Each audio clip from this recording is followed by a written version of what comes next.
সেনাবাহিনী যদি এখানে অ্যাকশনে যেত তাহলে তো অনেক প্রাণহানি হতো, হয় নিজেরা মরবে অথবা মারবে, মাঝখানে কোনো ইয়ে নেই, তাদের সেরকম ট্রেনিংই নাই। 24 জন উপদেষ্টার হাতে আলাউদ্দিনের আশ্চর্য প্রদীপ নেই যে তারা রাতারাতি কিছু ঘটিয়ে ফেলতে পারবে।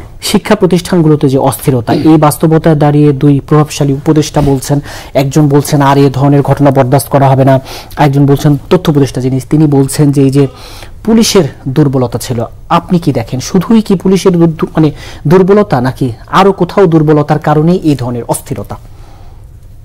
3 মাস ধরে যে আমরা যেসব ঘটনাগুলি দেখছি, পরিষ্কার এটার মধ্যে একটা বাচ্চা ছেলে বুঝবে যে একটা ষড়যন্ত্র ক্রিয়াশীল আছে।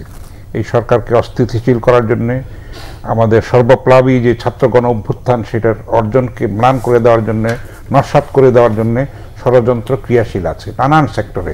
আপনি গার্মেন্টস খাতে গভর্নমেন্ট অনেক কষ্টে কন্ট্রোল এনেছে, আবার শিক্ষাঙ্গন অস্থির হয়ে উঠেছে। দাবি দাওয়া মানে পৃথিবীর সমস্ত দাবি দাওয়া এসে ঝাঁপিয়ে পড়েছে এখানে এই সরকারটার উপরে। এই সরকারের বয়স মাত্র 3 মাস, শিশু সরকার বলতে হবে। তো দাবি দেওয়া ঠিক আছে, মানবে, এটা প্রধান উপদেষ্টা ডক্টর মোহাম্মদ ইউনূস বলেছেন আপনাদের সব দাবি দেওয়া আমাদের কাছে লিখিত দেন, আমাদের রাস্তায় বন্ধ করবেন না, আমাদের উপরে চাপ সৃষ্টি করবেন, আমাদের কাজ করতে দিন। তো এখন এটা যদি আমরা নিজেরা নষ্ট করে ফেলি তাহলে তো এটা খুবই দুঃখজনক হবে এবং মর্মান্তিক হবে। আমরা যদি এই সুযোগ তো আর বারবার আসবে না, 50 বছর 100 বছরে আসবে না।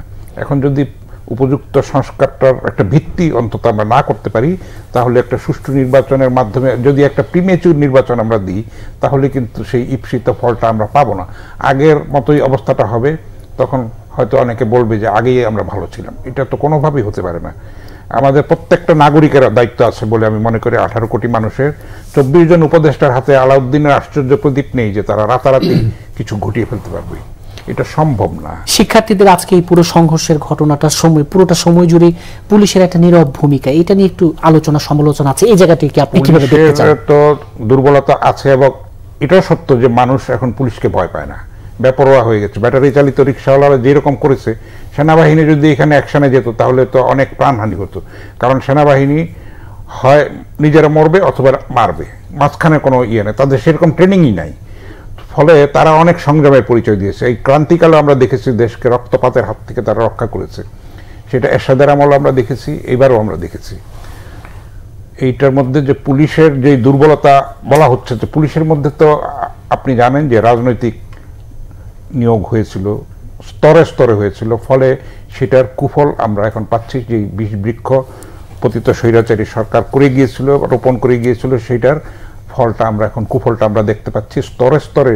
কিন্তু এই তারা নস্যাৎ করার চেষ্টা করছে, নানান প্রশাসনে আছে, বিচার ব্যবস্থায় আছে, শিক্ষা খাতে আছে, স্বাস্থ্য খাতে আছে, সব জায়গায় একটা দেশকে ধ্বংস চুরমার করে দিয়ে গেছে। ফলে একটা সরকার 3 মাসের মধ্যে এগুলি কি করবে? এবং আমি তো ধন্যবাদ দেব তারা যে আইনশৃঙ্খলা পরিস্থিতি অনেকখানি তারা কন্ট্রোলে এনেছে এবং অর্থনৈতিক অবস্থাটা যে একটা মহাবিপর্যয় হওয়ার কথা ছিল সেটা রক্ষা করেছে। এবং আমি প্রবাসী ডেমিটেড যোদ্ধা ভাইদেরকে আমি অভিবাদন জানাবো। তারা, আমি মনে করি আমাদের থেকে তারা বেশি দেশপ্রেমিক। তারা যে প্রবাহ আসছে ঋণ আমাদের শোধ করতে হচ্ছে, ভয়ঙ্কর একটা সংকট হয়ে যাওয়ার কথা ছিল, সেটা কিন্তু তারা রক্ষা করেছে। এবং আমাদের প্রতিশ্রুতিও পেয়েছে এই সরকার অনেক জায়গা থেকে যে তারা সহায়তা করবে, অকুণ্ঠভাবে সহায়তা করবে, যেটা আগে কখনো পাওয়া যায়নি। তো আমরা আশাবাদী তো হতে পারি, কিন্তু আমাদের তো দায়িত্বশীল হতে হবে।